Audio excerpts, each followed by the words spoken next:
Masayang tinitingnan ng lahat ang buhay ni Lian Villarreal. Sa mata ng mundo, perpekto ang lahat. Maganda siya, yung klaseng ganda na hindi kailangan ng makapal na make-up. Natural, mahinhin, elegante. Ang katawan niya parang pangmodelo, balanseng kurba, tuwid ang tindig, at kahit simpleng damit lang ang suot niya, may dating pa rin. Kapag naglalakad siya sa loob ng mall o sa mga event na kasama ang asawa, hindi maiiwasan ng mga matang napapalingon. At ang swerte naman ng asawa niya. Madalas na marinig ni Lian mula sa mga bulong ng mga tao. May asawa siyang gwapo, mayaman at makapangyarihan. Si Miguel Villarreal, only son ng isa sa pinakakilalang pamilya sa negosyo. Bata pa lang, alam na ng lahat na siya'y magmamana ng lahat. Kumpanya, lupa, pangalan at kapangyarihan.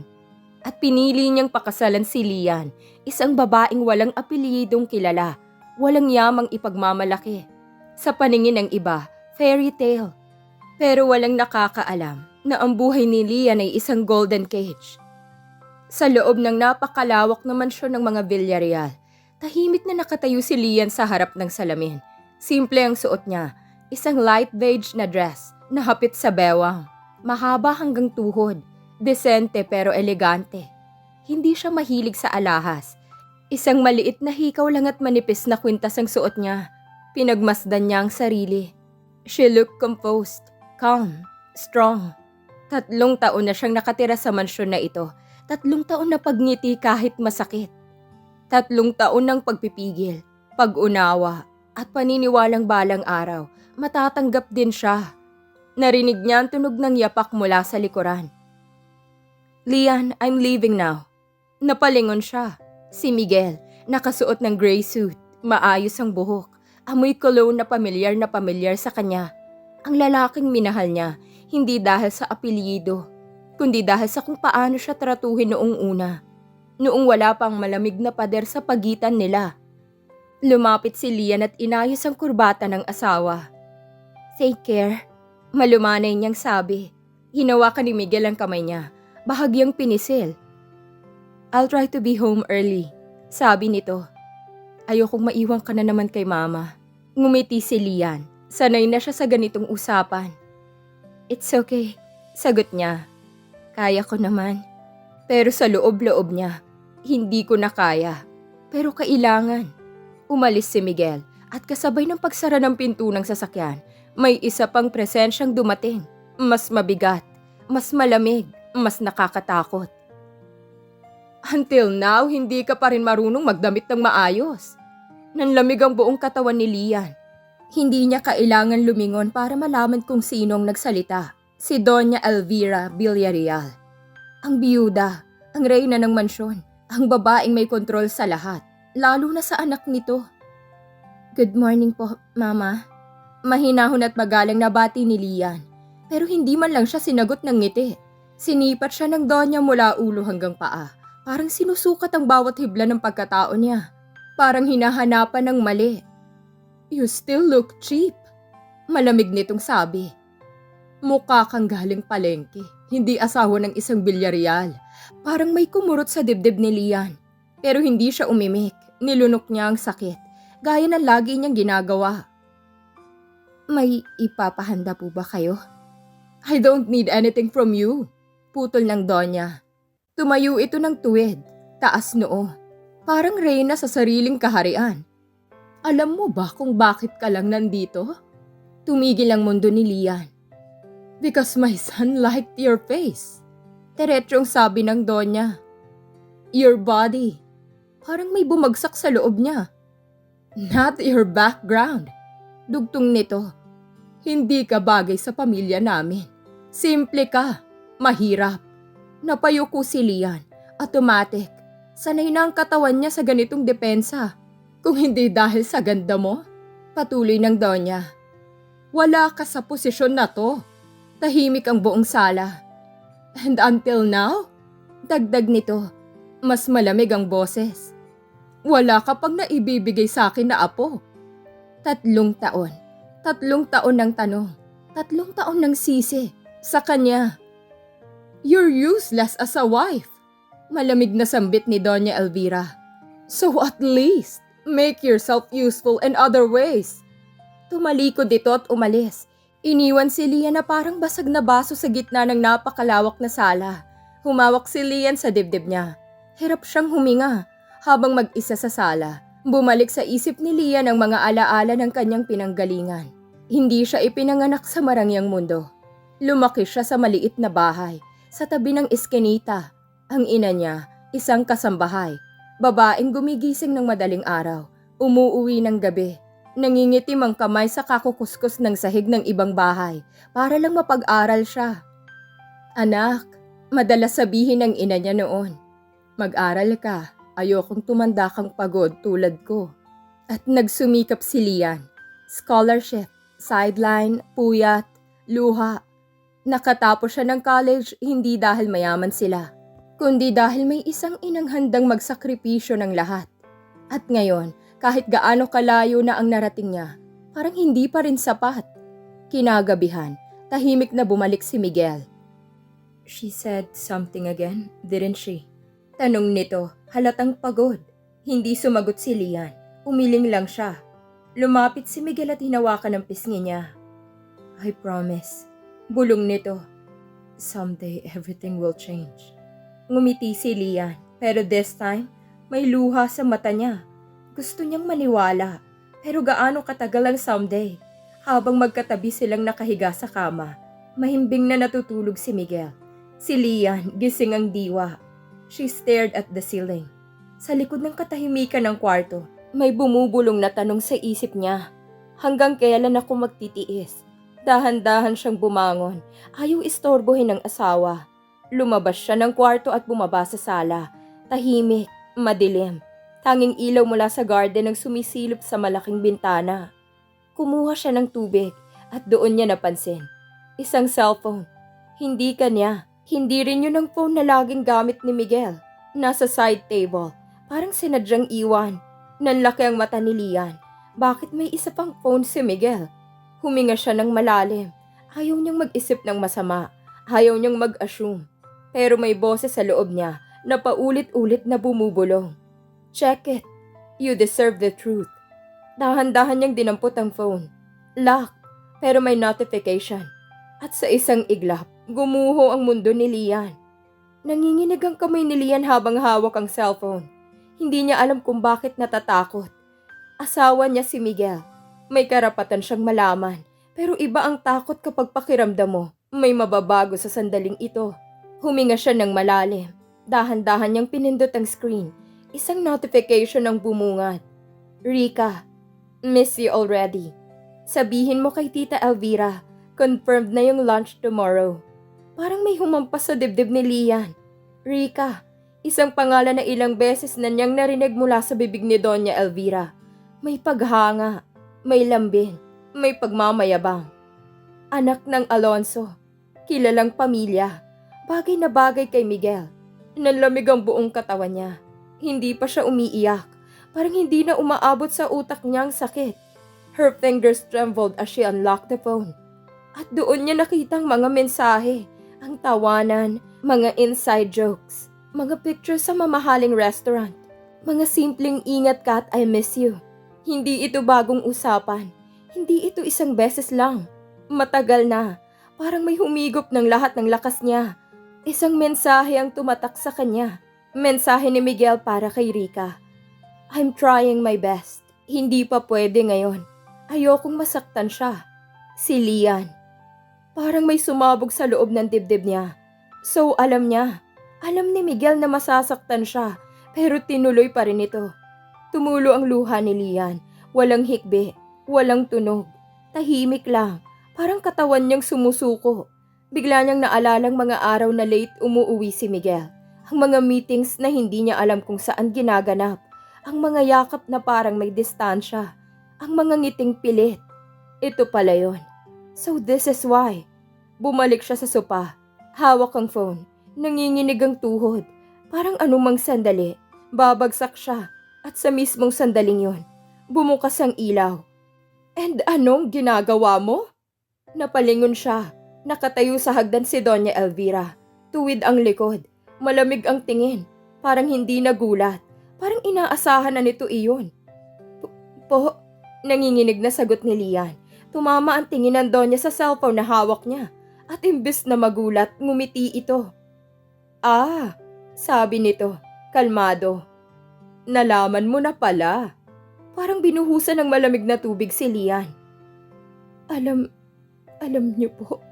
Halos pabulong niyang tanong. Dahan-dahang bumaba si Doña Elvira sa hagdan. Bawat akbang, parang yabag ng isang reyna. Of course, sagot nito. Rika is like a daughter to me. Parang nawala ng hangin si Lian. Bakit? Nanginginig ang boses niya. Bakit niyo hinayaan? Tumingin ang Donya sa kanya. Because she's the right woman for my son. Diretsong sagot nito. Hindi tulad mo. Sumikip ang dibdib ni Lian. Galing siya sa tamang pamilya. Patuloy ng Donya. May pangalan, may dignidad, may kinabukasan.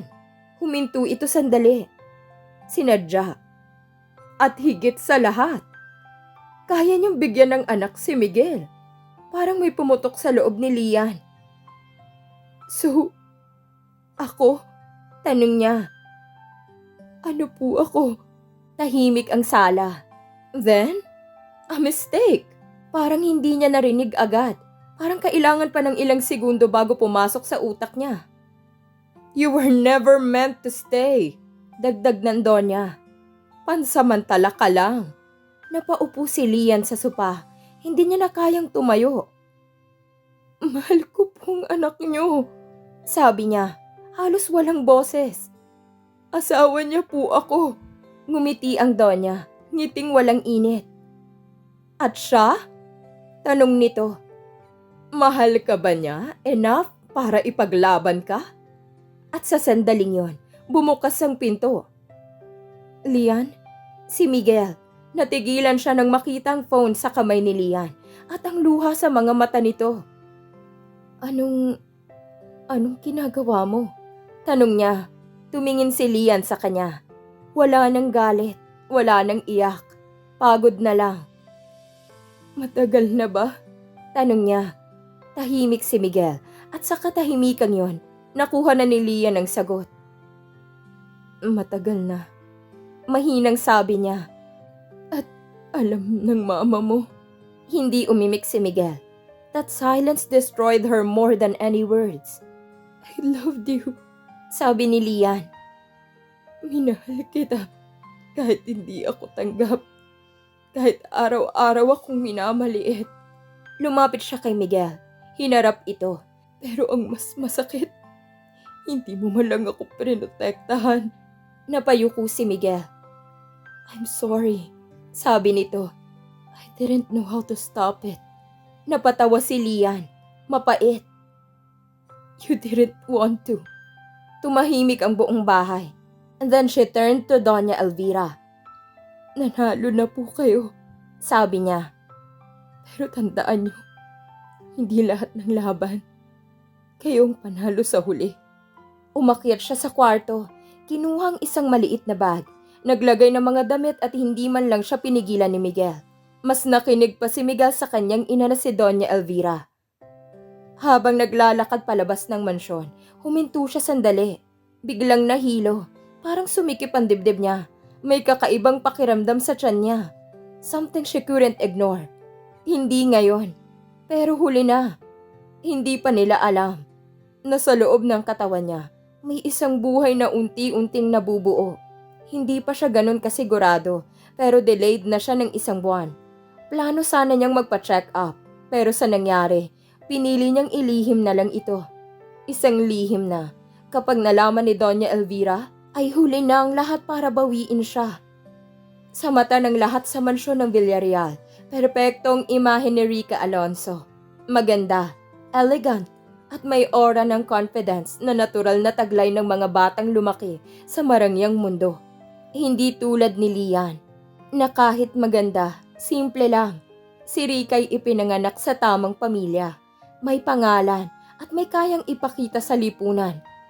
Malapit siya kay Doña Elvira, hindi dahil kailangan niyang mapansin, kundi dahil kilala niya ang background nito. Ang mga magulang ni Rica ay matagal ng kaibigan ng pamilya Villarreal. Sa bawat pagtambad niya sa salo-salo o event, nakasisiguro siya na lahat ay nakatingin, lahat ay pumapabor. Rica, make sure your outfit is perfect.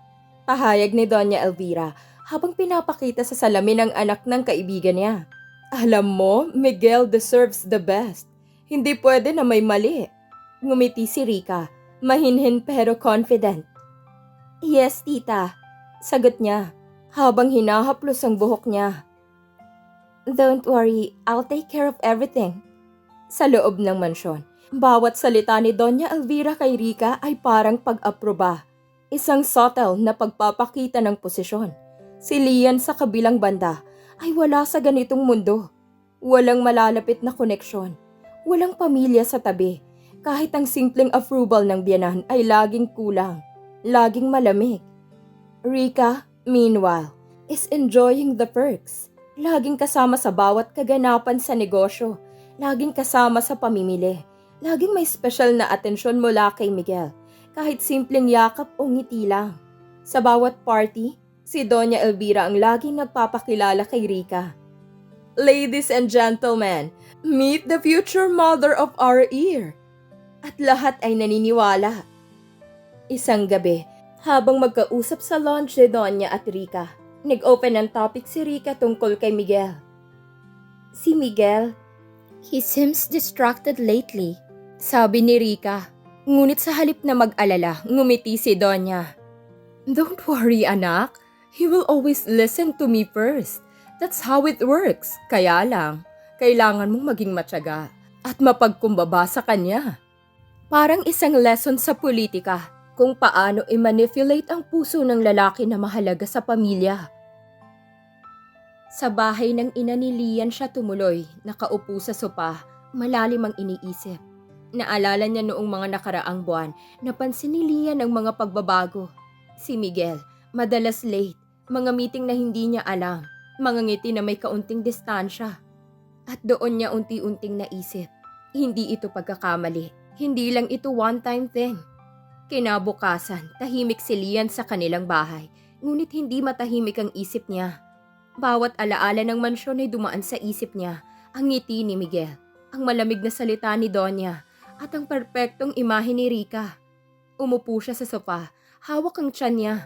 Galing siya sa pharmacy, 3 set ng pregnancy test ang binili niya, para siguradong makatitiyak.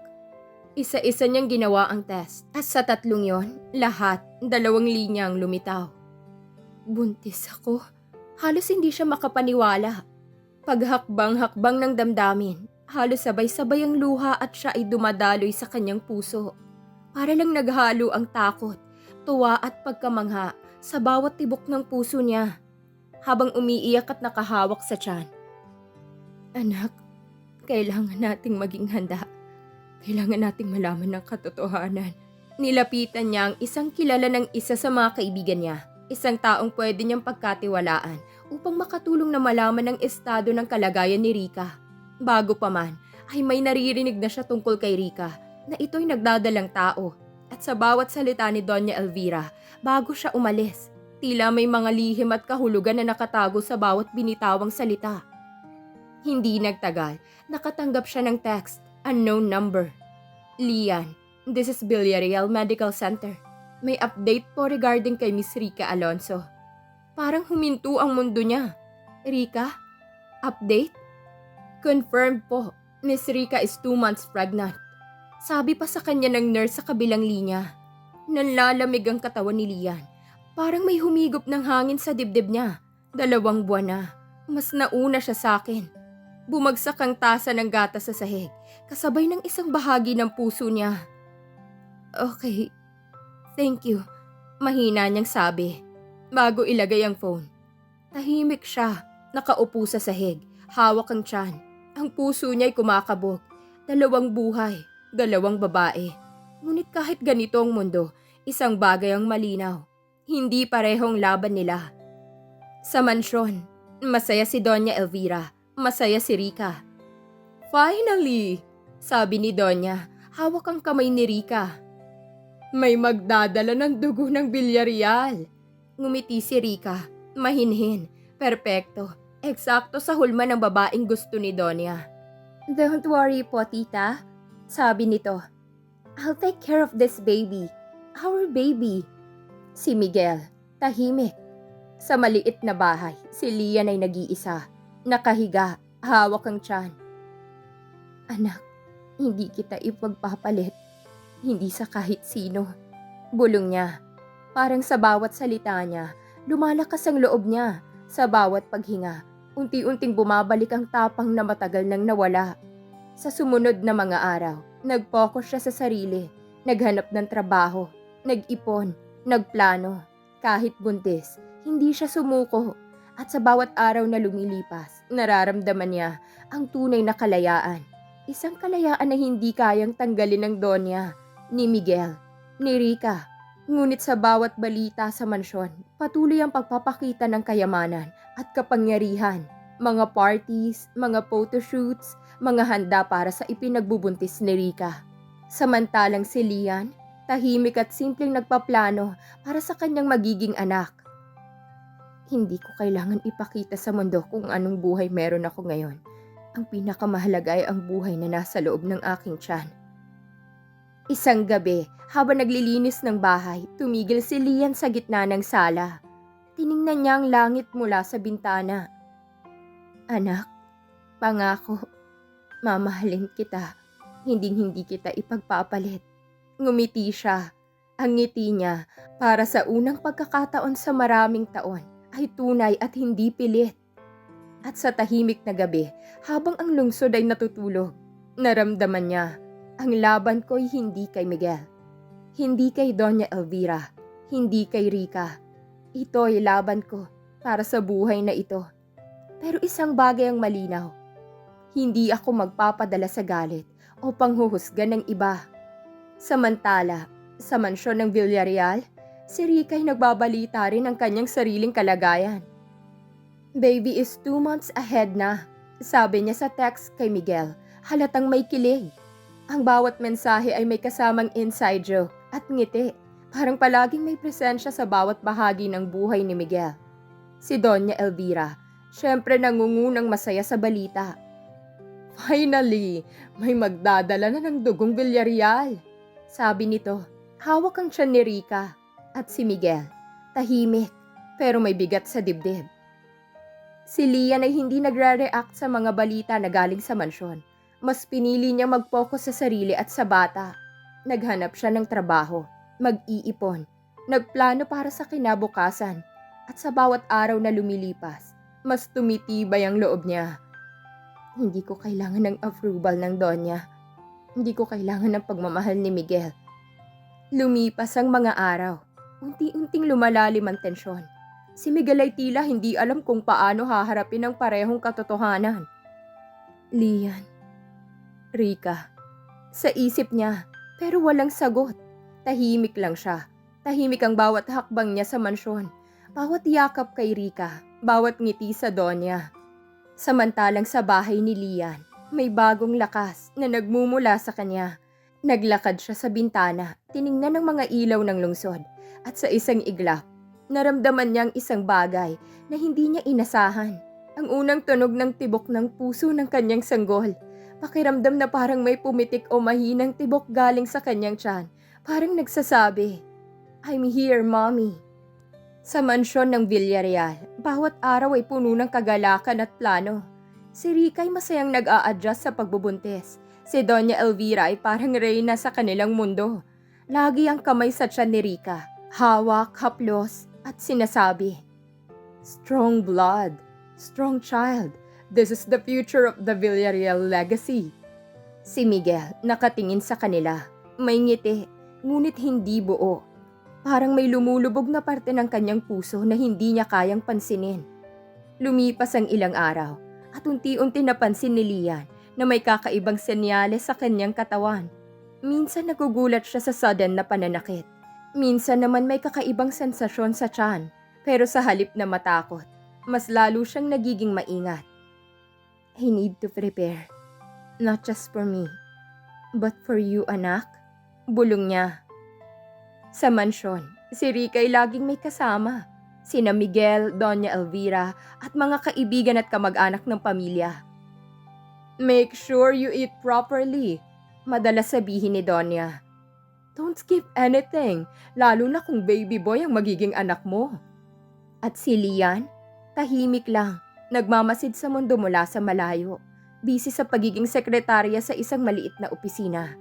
Hindi niya kailangan makita ang mansyon para malaman ang nangyayari. Sa bawat text, sa bawat balita, sa bawat party. Alam niya ang eksaktong nangyayari.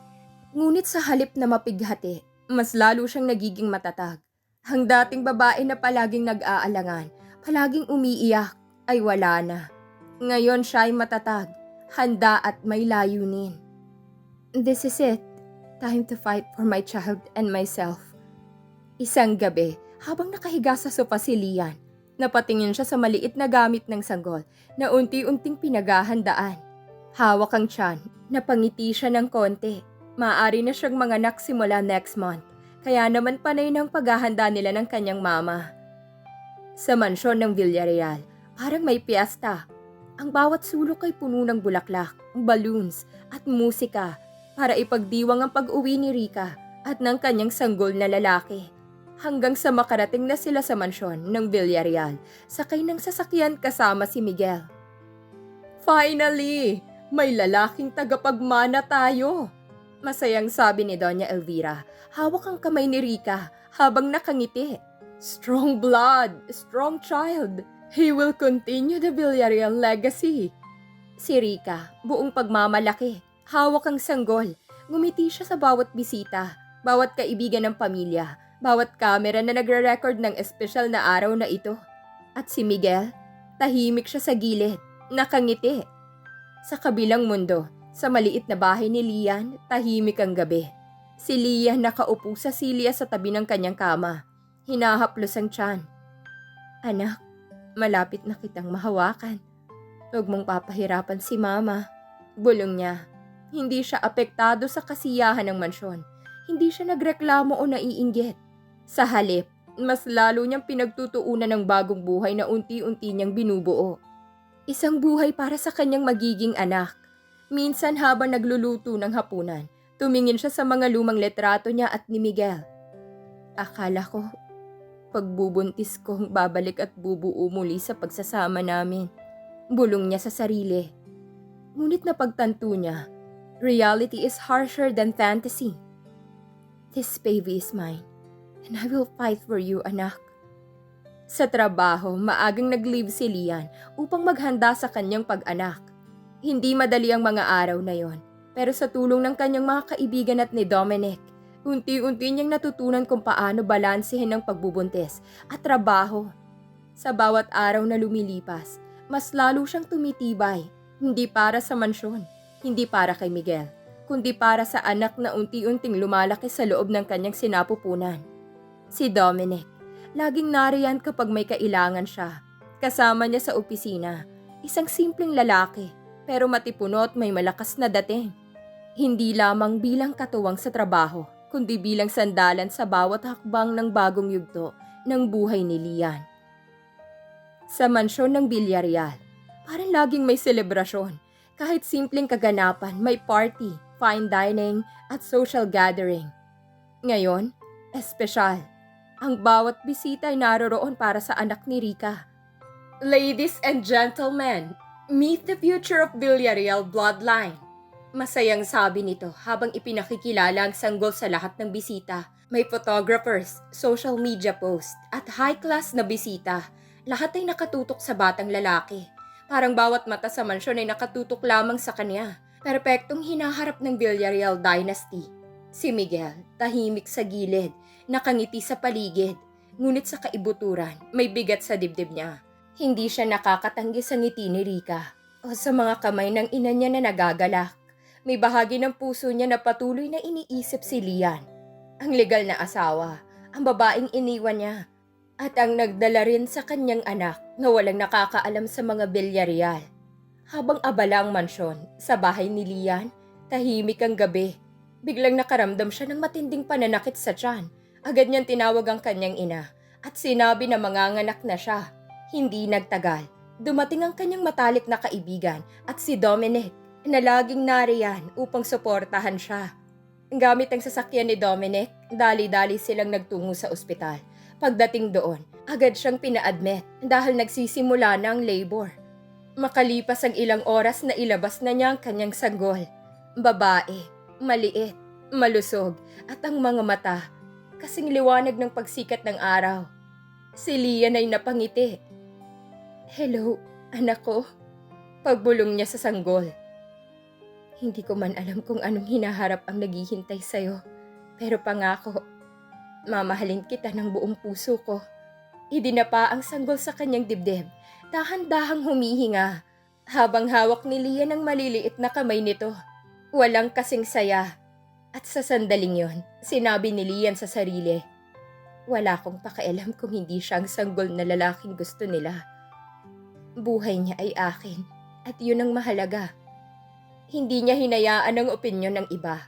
Hindi niya hinayaan ang sinasabi ng Donya, ang desisyon ni Miguel o ang pabor kay Rica. "Ang anak ko, akong pipili sa kanya." Bulong niya. At walang sino man ang makakakontrol sa buhay niya. Paglabas nila mula sa ospital, masarap ang simoy ng hangin. Ang maliit na bahay dati na tahimik lang. Ngayon ay puno ng musika ng bagong buhay. Si Lian ay nagsimulang magplano at unti-unting binubuo ang mundo kung saan ang anak niya ay may karapatan at dignidad. Isang buhay na malaya at ligtas sa kahit na sino. Kasabay nito, nagpatuloy ang balita sa mansyon ng Villarreal. Hindi siya naiinggit sa mga luxury at parties. Sa halip, mas lalo niyang pinagtutuunan ng pansin ang kanyang bagong buhay bilang isang ina. 6 na buwan ang lumipas mula nang ipinanganak ni Rica ang kanyang anak na si Miguel Jr.